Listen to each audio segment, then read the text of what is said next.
Lung fibrosis એ એક ફેફસામાં થતી બીમારી છે. નોર્મલ ફેફસા તમે જોવા જાઓ તો એકદમ સ્પોન્જ જેવા હોય છે, કે જ્યારે તમે શ્વાસ લો ત્યારે એ ફૂલે છે, શ્વાસ છોડો ત્યારે એ સંકોચાય છે. લંગ ફાઇબ્રોસિસમાં ફેફસાની અંદર ઝીણી ઝીણી જાળીઓ પડી જાય છે અને આના કારણે એક બરડ કે રબર જેવું થઈ જાય છે. એના કારણે એનું જે ફૂલવાની અને સંકોચાવાની કેપેસિટી છે એની ઇલાસ્ટિસિટી લોસ થઈ જાય છે અને અમે લંગ ફાઇબ્રોસિસ કહીએ છીએ. લંગ ફાઇબ્રોસિસ જોવા જઈએ તો એનું મુખ્ય કારણ છે કે સ્મોકિંગ અથવા તો એડવાન્સિંગ એજ. સ્મોકિંગના કારણે જે ફેફસા ડેમેજ થાય છે એમાં આઈએલડી એટલે કે ઇન્ટરસ્ટિશિયલ લંગ ડિસીઝ અને આઈપીએફ એટલે કે ઇન્ટરસ્ટિશિયલ પલ્મોનરી ઇડિયોપેથિક પલ્મોનરી ફાઇબ્રોસિસ કે જેનું કોઈ કારણ નથી આપણી પાસે, એને અમે ઇડિયોપેથિક કહેતા હોઈએ છીએ. પણ એ કારણ જોવા જઈએ તો એનું એક કારણ હોઈ શકે છે કે લાંબા સમયથી જે સ્મોક કરતા હોય એ એલ્ડરલી એજમાં જોવા મળે છે ફાઇબ્રોસિસ. ત્રીજી વસ્તુ છે કે જેનું ઓલરેડી ઓક્યુપેશન એવું છે, જે ફેક્ટરીમાં કામ કરતા હોય, જેમાં ફેક્ટરીમાં ઝીણી ઝીણી રજકણો જે ઉડતી હોય છે, એ રજકણોને કારણે સિલિકોસિસ કે એસ્બેસ્ટોસિસ નામની બીમારી થાય છે. અને એ બીમારીના હિલિંગમાં લંગ ફાઇબ્રોસિસ નામની બીમારી જે લાંબા સમય સુધી થતું હોય એક્સપોઝર, તો એને લંગ ફાઇબ્રોસિસ થઈ શકે છે. એ સિવાય બર્ડ્સ એક્સપોઝર, જેમ કે આપણા ઘરની બાલ્કનીઝમાં કબૂતર આવતા હોય છે, એ કબૂતરના જે ડ્રોપિંગ્સ હોય છે એ ડ્રોપિંગ્સથી તમને એલર્જી થઈ શકે અને હાઇપર સેન્સિટિવિટી ન્યુમોનાઇટિસ થાય છે. આ ન્યુમોનાઇટિસ પણ આગળ જઈને ફાઇબ્રોસિસમાં કન્વર્ટ થઈ શકે છે. એના સિવાય ઘણી બધી એવી બીમારીઓ છે કે જે બીમારીની જો એ બીમારી ફેફસામાં ઇન્વોલ્વમેન્ટ લાવે એટલે ફેફસાને અફેક્ટ કરે તો એ લંગ ફાઇબ્રોસિસ કરતું હોય છે. જેમ કે આરએ કે રૂમેટોડ આર્થરાઇટિસ, કે આર્થરાઇટિસ એટલે કે સાંધાની બીમારી હોય. આપણને લાગતું હોય કે ખાલી સાંધાની બીમારી છે, પણ એ સાંધાની સાથે સાથે છે લંગ્સ છે, લીવર છે, એ બધાને પણ ઇન્વોલ્વ કરતું હોય છે. જો એ લંગ્સને ઇન્વોલ્વ કરે તો એ આર રિલેટેડ ફાઇબ્રોસિસ કહેતા હોઈએ છીએ અમે. એના સિવાય જોગ્રન સિન્ડ્રોમ કે એસએલઈ કે આ બધા બીજા બધા ડિસીઝ એવા છે કે જેના કારણે લંગ ફાઇબ્રોસિસ થતું હોય છે. મોસ્ટલી અત્યારના કેસીસમાં જોવા જઈએ તો કોવિડના પછી જે થતું છે fibrosis, post Covid lung fibrosis, કદાચ તમે નામ સાંભળ્યું હોય તો, આ એક એવું ફાઇબ્રોસિસ છે જે વાયરલ ઇન્ફેક્શન્સ મટતા મટતા થતું હોય છે. ઘણીવાર આ ફાઇબ્રોસિસ રિવર્સિબલ હોય છે, કે 5-6 મહિનાની અંદર ઓટોમેટિક રિઝોલ્વ થઈ જાય છે. ઘણીવાર આ ફાઇબ્રોસિસ લાઈફ લોંગ રહેતું હોય છે. અને આની સાથે સાથે એક હોય છે ફેમિલિયલ ફાઇબ્રોસિસ, કે ઘરમાં મમ્મી કે પપ્પાને કોઈને છે તો 1% એવા ચાન્સીસ પણ છે જે હેરિડિટરી કે અમુક જીનના મ્યુટેશનથી આપણામાં આવતું હોય છે, એને હેરિડિટરી ફાઇબ્રોસિસ કહેવાય છે. તો આટલા રીઝન્સ છે જેના કારણે ફાઇબ્રોસિસ થઈ શકે છે. સૌથી પહેલા તો ખાંસી આવી. એવી ખાંસી આવી કે જે મોટા ભાગે સૂકી હોય અને ડિસ્ટર્બિંગ હોય, ડ્રાય હિકિંગ કફ કહીએ અમે, કન્ટિન્યુઅસ એક ખાંસી આવતી રહેતી હોય છે. એની સાથે સાથે શ્વાસ ચડવો.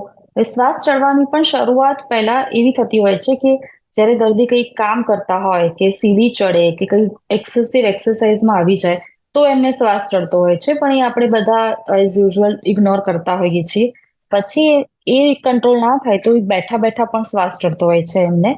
એ પલ્મોનરી ફાઇબ્રોસિસનું લક્ષણ છે. એની સાથે સાથે ક્યારેક ક્યારેક જો એમાં સેકન્ડરી બીજું ઇન્ફેક્શન લાગે તો ગળફા પડવા, વજન ઉતરવું, વારે ઘડીએ પરસેવો થવો, સાંધાનો દુખાવો થવો, ડ્રાય આઈસ થવી કે ડ્રાય માઉથ થવું, આ બધા એક પલ્મોનરી ફાઇબ્રોસિસના લક્ષણો છે. અને નેલ્સની અંદર પણ ક્લબિંગ નામના એક ચેન્જ થતું હોય છે, કે નખ એકદમ ગોળાકાર લઈ લે છે અને થોડા નખનું જે કર્વેચર છે એ વધી જતો હોય છે, જેને અમારી ભાષામાં ક્લબિંગ કહેવાતું હોય છે. આ લંગ પલ્મોનરી ફાઇબ્રોસિસના લક્ષણો છે. જે મેં પહેલા જણાવ્યું એમ કે એક તો પહેલા સ્મોકિંગના કારણે 3 ટાઈપનું લંગ ઇન્ટરસ્ટિશિયલ લંગ ડિસીઝ થઈ શકે છે અને એના કારણે લંગ ફાઇબ્રોસિસ થઈ શકે છે. તો કોઈ પણ ફોર્મમાં તમે જો સ્મોક કરતા હો, સપોઝ એ સિગરેટ હોય, બીડી હોય કે ચિલમ હોય, કંઈ પણ હોય, એ આગળ જઈને લંગ ફાઇબ્રોસિસ કરી શકે છે. બીજું એડવાન્સિંગ એજ, જેમ જેમ તમારી એજ વધશે એમ એમ પણ ફાઇબ્રોસિસનો રિસ્ક વધે છે. એની સાથે સાથે જો આવા તમને વારે ઘડીએ વાયરલ ઇન્ફેક્શન્સ થયા હોય તો ફાઇબ્રોસિસનું રિસ્ક વધે છે. અને જો તમારું ઓક્યુપેશન એવું છે કે જે તમારી નાકની અંદરથી જે રજકણો જવાની છે એ પ્રિવેન્ટ તમે નથી કરી શકતા, તો સિલિકોસિસ કે એસ્બેસ્ટોસિસ નામની બીમારી થઈ અને ફાઇબ્રોસિસ થતું હોય છે. અને આના સિવાય પણ જે મેં પહેલા જણાવ્યું એમ કે બર્ડ એક્સપોઝર હોય, એ બહુ રેર છે કે એ કેસીસમાં પણ ફાઇબ્રોસિસ થતું હોય છે. સૌથી પહેલા તો કોઈ આવું દર્દી અમારી પાસે આવે તો અમે એમની ડિટેલ હિસ્ટ્રી લેતા હોઈએ છીએ કે ક્યારથી એમને સિમ્ટમ્સ ચાલુ થયા, કેમ કે ઘણીવાર ફાઇબ્રોસિસ એક બહુ લાંબી બીમારી છે. આજકાલમાં થાય એવું નથી ન્યુમોનિયાની જેમ. ફાઇબ્રોસિસને ડેવલપ થતા ઘણો ટાઈમ જાય છે. તો જ્યારે કોઈ પણ દર્દી આવે તો અમે આખું લક્ષણની શીટ બનાવતા હોઈએ છીએ. વાતચીત કરતા જ ખબર પડી જાય છે કે અમને ઘણા સમયથી શ્વાસ ચડે છે અને ખાંસી આવે છે, પણ ઘણીવાર મિસડાયગ્નોઝ પણ થતું હોય છે. ફાઇબ્રોસિસ ની અંદર 100 ટાઈપના ડિસીઝ આવે છે કે જેના કારણે લંગ ફાઇબ્રોસિસ થતું હોય છે. તો ઘણીવાર ડોક્ટર્સ પણ મિસડાયગ્નોઝ કરીને અસ્થમાની સમજી અને ઇન્હેલર આપી દેતા હોય છે. ઘણીવાર દર્દી પોતે પણ ઇગ્નોર કરતું હોય છે. તો આને ડાયગ્નોઝ કરવા માટે ડિટેલ હિસ્ટ્રી જરૂરી છે. બીજું કે એક્ઝામિનેશનમાં અમે જે સ્ટેથોસ્કોપથી ચેક કરતા હોઈએ છીએ દર્દીને, તો એમાં પણ અમને બ્રેથમાં એબનોર્મલ એવા સાઉન્ડ સંભળાય છે જે અમને લાગતા હોય છે કે આ આઈએલડી કે ફાઇબ્રોસિસના સાઉન્ડ છે. મેઇન ડાયગ્નોસિસ માટેનું છે સીટી સ્કેન. HRCT સ્કેનમાં દેખાય છે કે ફેફસાની અંદર કેટલી જાડી પડી છે, ફેફસાની અંદરના જે સેપ્ટાસ છે એ કેટલા વાઇડ થયા છે, અંદર પાણી ભરાયું છે કે નથી ભરાયું. આ બધા એક ફાઇબ્રોસિસના ડાયગ્નોસિસ માટેનું મુખ્ય જોવા જઈએ તો એક સીટી સ્કેન છે. સીટી સ્કેન અમે વારે ઘડીએ એટલીસ્ટ વર્ષમાં એકાદ વાર કે 2-3 વર્ષે એકવાર રિપીટ કરીને જોતા હોઈએ છીએ કે ફાઇબ્રોસિસ કેટલું પ્રોગ્રેસ થયું. શરૂઆતમાં ફેફસાના નીચેના ભાગમાં હતું કે ઉપરના ભાગમાં હતું, એના પ્રમાણે અમે ટ્રીટમેન્ટ ડિસાઇડ કરતા હોઈએ છીએ. એના સિવાય પણ પલ્મોનરી ફંક્શન ટેસ્ટ એટલે કે ફૂંક મારીને થતું લંગ્સનો રિપોર્ટ છે કે જેમાં તમારે જોરથી ફૂંક લગાવવાની હોય છે તો કોમ્પ્યુટરમાં દેખાય કે ફેફસા કેટલું કામ કરે છે, અને એ પછી તમને એક ઇન્હેલર આપવામાં આવે છે. એ પોસ્ટ બ્રોન્કોડાયલેટર PFT કહેવાય કે એમાં એ ફેફસાના કામ કરવાની ક્ષમતામાં વધારો થયો છે કે નથી થયો.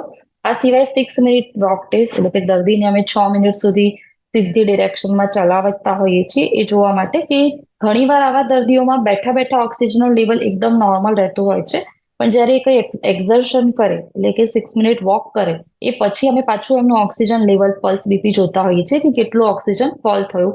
આવા દર્દીઓમાં રાતે પણ ઓક્સિજનનું લેવલ ફોલ થતું હોય છે, જેને અમે નોક્ટર્નલ હાઇપોક્સિયા કહીએ છીએ. એક એબીજી કરીને બ્લડ રિપોર્ટ કરાવતા હોઈએ છીએ, અથવા તો એક ANA પ્રોફાઇલ જેમાં સાંધાની બીમારીઓ જો લાગે કે એવું પણ છે કે આરએ જેવું પણ છે કે એસએલઈ છે, તો અમે ANA પ્રોફાઇલ કરાવતા હોઈએ છીએ. એની સાથે સાથે 2D ઇકો પણ બહુ ઇમ્પોર્ટન્ટ છે. બટ આજુબાજુમાં ફાઇબ્રોસિસ હોય તો બંને લંગ્સની વચ્ચે હોય છે હાર્ટ. તો હાર્ટનું પણ રાઈટ સાઈડનું જે હાર્ટનું પ્રેશર છે એ પણ વધતું હોય છે, ખાસ કરીને ફાઇબ્રોસિસ વાળા દર્દીઓમાં. તો 2D ઇકો કરીને રાઈટ સાઈડનું હાર્ટ કેટલું ફંક્શન કરે છે, કેવું ફંક્શન કરે છે એ અમે જોતા હોઈએ છીએ. એની સિવાય ડિફ્યુઝન કેપેસિટી ઓફ લંગ એ જોતા હોઈએ છીએ કે ડિફ્યુઝન કેપેસિટી પણ ઓછી થઈ જતી હોય છે આવા દર્દીઓમાં. તો આ બધા રિપોર્ટ્સ કરીને અમે જાણી શકીએ છીએ કે દર્દીને ફાઇબ્રોસિસ છે તો ફાઇબ્રોસિસ કેટલું છે અને ફેફસા કેટલા કામ કરી રહ્યા છે. આ બધા રિપોર્ટ્સ કર્યા પછી જો એનું ડાયગ્નોસિસ થઈ જાય કે પેશન્ટને એક હોય છે કે non ફાઇબ્રોટિક pulmonary like interstitial disease, બીજું હોય છે કે ફાઇબ્રોટિક. જો એ નોન ફાઇબ્રોટિક હોય તો અમે એને બીજી રીતે ટ્રીટ કરતા હોઈએ છીએ. આપણે વાત કરીએ છીએ ફાઇબ્રોટિક કે લંગ ડિસીઝની એટલે કે ફાઇબ્રોસિસની, તો આવા પેશન્ટ્સમાં અમે એન્ટીફાઇબ્રોટિક ડ્રગ્સ આવતી હોય છે. ઇન્ડિયામાં ખાલી 2 જ મોલિક્યુલ અવેલેબલ છે, બાકી ઘણી બધી ડ્રગ્સ અંડર ટ્રાયલ છે.